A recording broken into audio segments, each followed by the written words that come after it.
was collected probably in Scotland in the 1800s, but the story's much older than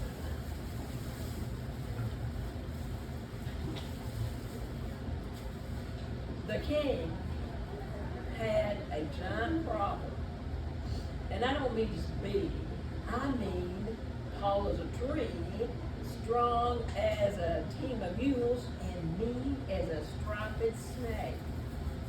Giants had invaded the county and they'd come in a pig destroying it. Well, they said big. When they walked the ridge lines, it set off big landslides down the hillside. Just to keep their fires going, they cut down untelling how many thousands of acres of timber.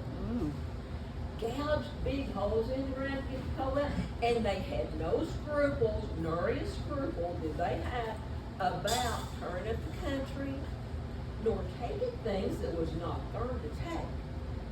A giant would pick a hog up out of your hog pen like it's a blackberry. He'd swipe up half your corn crop just for a snack. You'd be sitting at the supper table, a big hand would come in the window. There goes your supper. But now the worst thing they've done, in my opinion, was kill people and eat them. And the king was getting a lot of complaints about that. And so he sent for Molly Whoopie, who had the name of being a real good hand to handle giants. And she went up there to the county seat where he was the king over, and went up to his house. He lived in a real big fine house up on a hill. And when she got up there, he's sitting out on her porch. So he described to her all the giant problems they've been having and asked her would she stay a while and help out. She said, well, where do you want me to start? He said, I want you to start with this one giant.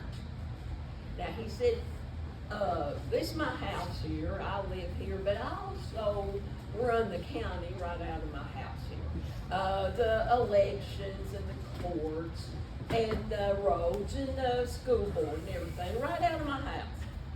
And said that giant come in here and stole a feed sack full of gold that I had in here that belonged to the county.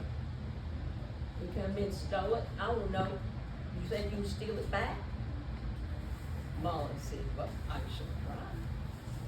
So that evening, she went down to where that giant lived. He lived about 2 or 3 miles down the river and on the other side of the river. Well, she didn't have a plan really, just went and knocked on the door. Big, high, tall giant woman answered it. She was a giant, but she seemed real nice. And she asked Molly Whoopie to come in and sit down. They talked a while. And then Molly told her, said, well, I'm here on business, said, I've come after that food sack full of gold that your man stole off of the county. Ooh. And that woman said, Lord, I know it, honey. Said, he took that, and that does not belong to us. And I want it out of here, because I don't want no trouble out of it.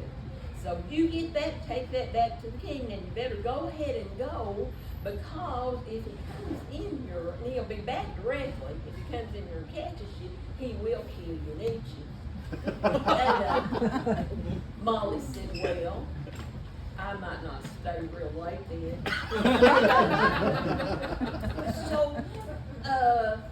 but then they got to talk about something else.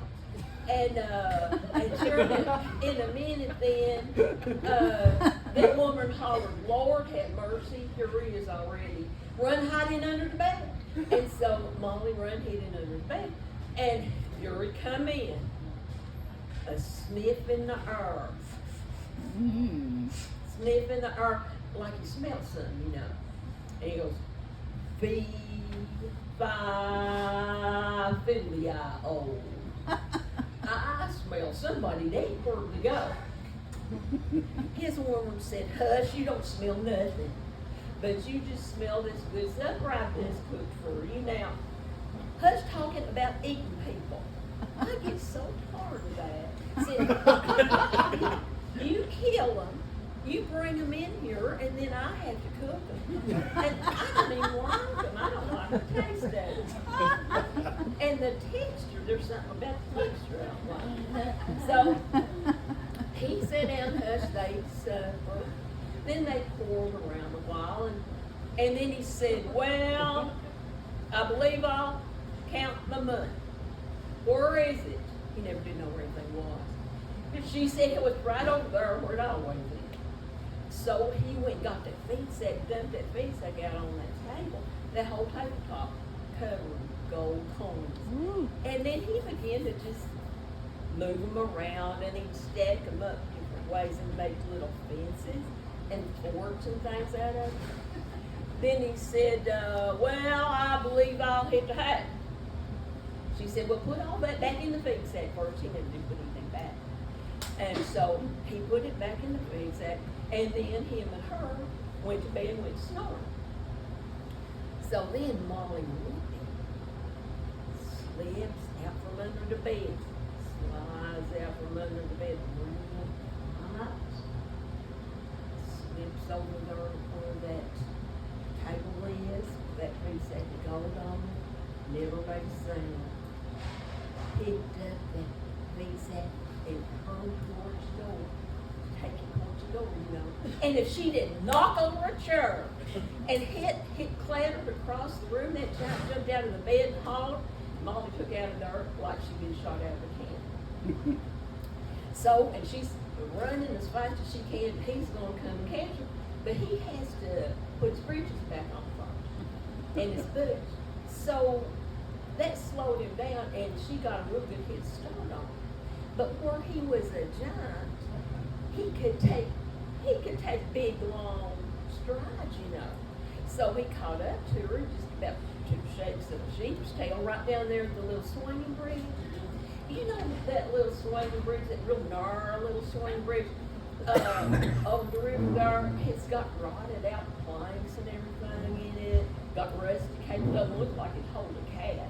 But Molly Wood just flickered across it, you know. Ooh. So she got over there and left that giant standing on the other side. He knew that bridge wouldn't hold him. Now, ordinarily, he could have just waded across the river. But where they had so much rain and so much erosion, the river's all gone up and all sedimented up. And so he's flooded way out of his banks, running real muddy, running fast like he's in a big hurry to get somewhere. And that giant was afraid of water. He was an aquaphobe, is what he was. He was a giant aquaphobe.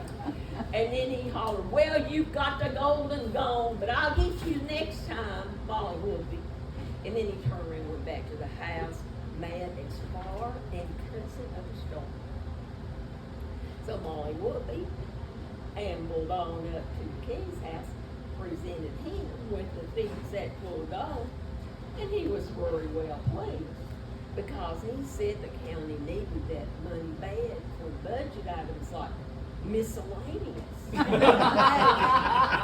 and all the services that people just naturally expect from their local government. So next morning, that came brag on Molly Woodby, what a good job she done, you know. In fact, said she done such a good job. Said I might give you another little job to do. He said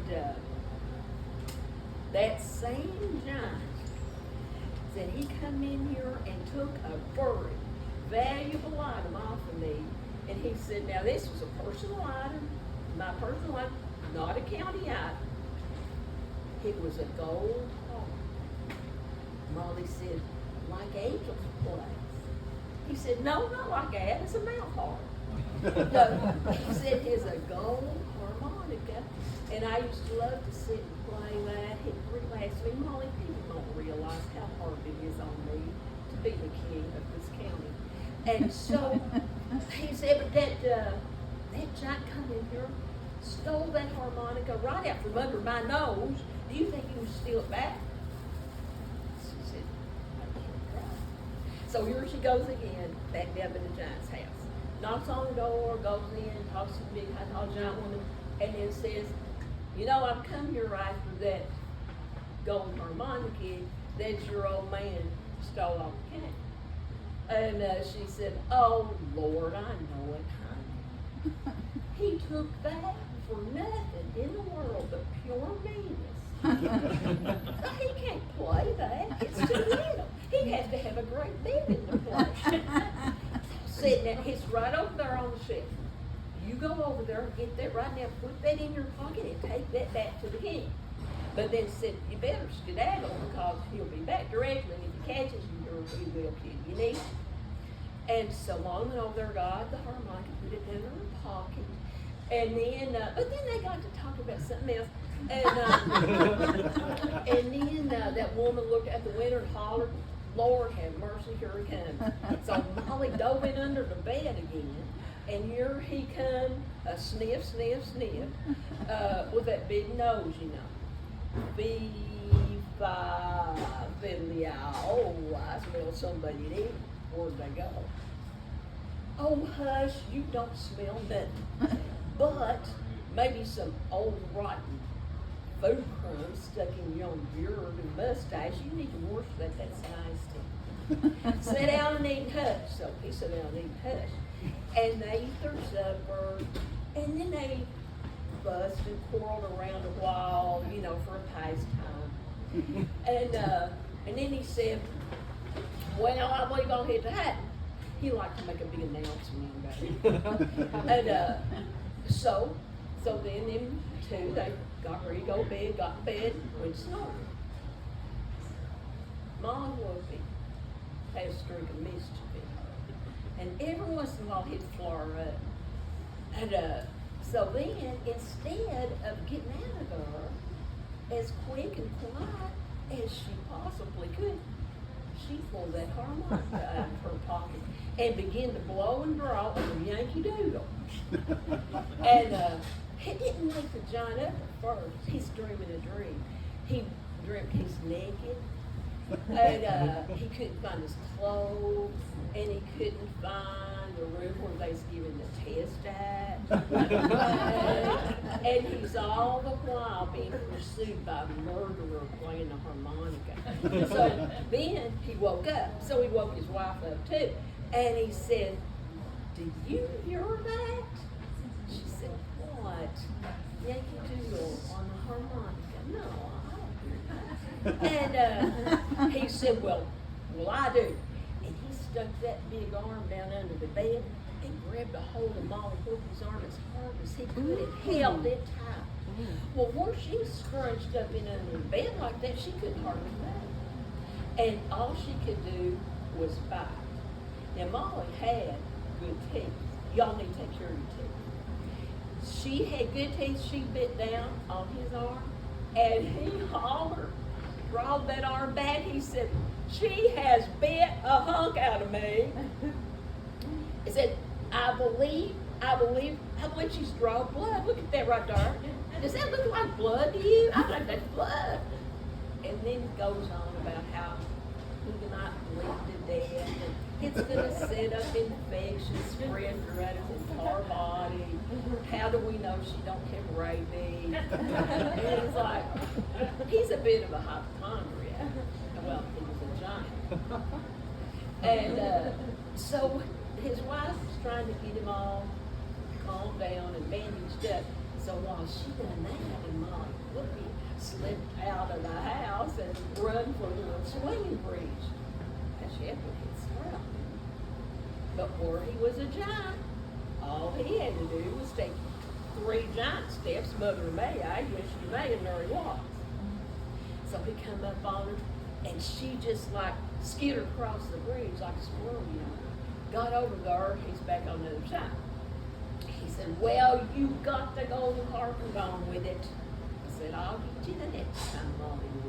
So then he turned around, went back to house, went to bed, and he was mad as a hornet, because of the blue streak the whole one.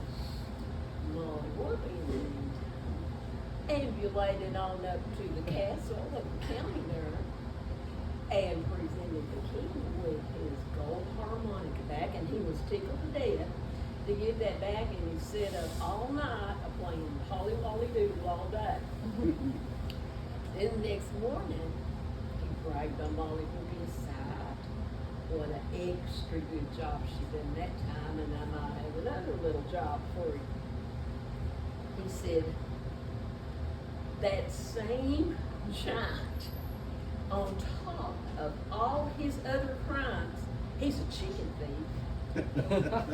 I once had a chicken, and it was a county chicken, property to county, a little red hen. He's a real good layer, laid gold eggs. So, and there's a real good hen, best one we ever had. And that giant come in here and took that. It's right down at his hen house right now. He stole that. You think he would steal it back? Should try. So down she goes again to the giant's house, knocks on the door. No answer. Peeps in the windows. Nobody home. Then she remembers it's Wednesday and they always went to Carmen on Wednesday. So then she thought, well, I will just politely go up to the hen house and just politely pick up the little red hen that lays gold eggs and just politely tap it on up to the king before they ever get back home from the church house. So she's in there feeling in under the set hinge, you know, looking for the one that lays the gold eggs.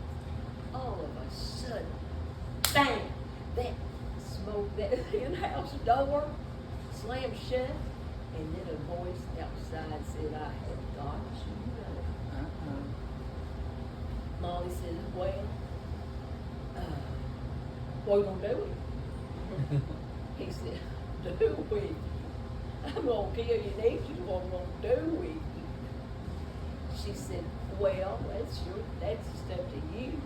You know, said, I'm not trying to tell you what to do or nothing, but don't you look how skinny I am?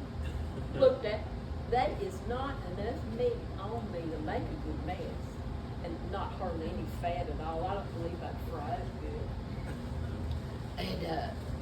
And so then she said, if I were you and you was me, I'd fatten me up first. So he thought about that, and he thought, that's not a bad idea. So then he boarded up and latched up and locked up the house door. Of course, she couldn't get out. And then she said, can I ask you something else? Said, when you go fatten me up, could you please don't make me eat any homemade bread just out of the oven with butter and honey on it? I can't stand that. He said, that is just exactly what you're going to get. And then every day that woman come out there, brought Molly Wookie big gobs, real good food to eat. And if the giant was off from home, they'd talk, you know, and they got to be pretty good friends, despite the differences in their heights. And then, in time, Molly Wookie did begin to kind of fill out, and plump up, and spread around, which you would too if you was locked up in a hen house eating a big lot of bread with butter and honey. So, that hen house, it had just a little peephole like in it, cut out of it. It was just big enough for a chicken to get in and out. But one day that giant stomped over there, bent way down and put one big eyeball up against that peephole, looking in and said, you're fat enough. I'm gonna kill you and eat you right now. She said, well,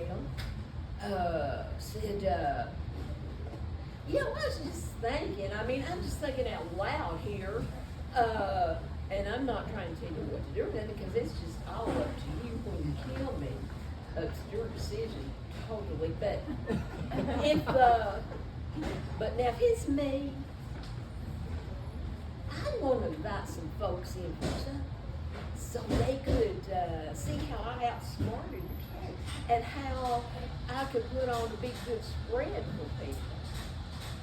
And then you could go in, and then you could just kill me when you get back because I'm easy killed. It won't take you 5 minutes. And she said, if I was you, I'd go get him right now. So he lit out to go round up some company. And then that woman came out there. Now they had made it up between themselves all along, Molly and the big high giant woman, that when the moment comes, she would help Molly to escape, and the moment had come.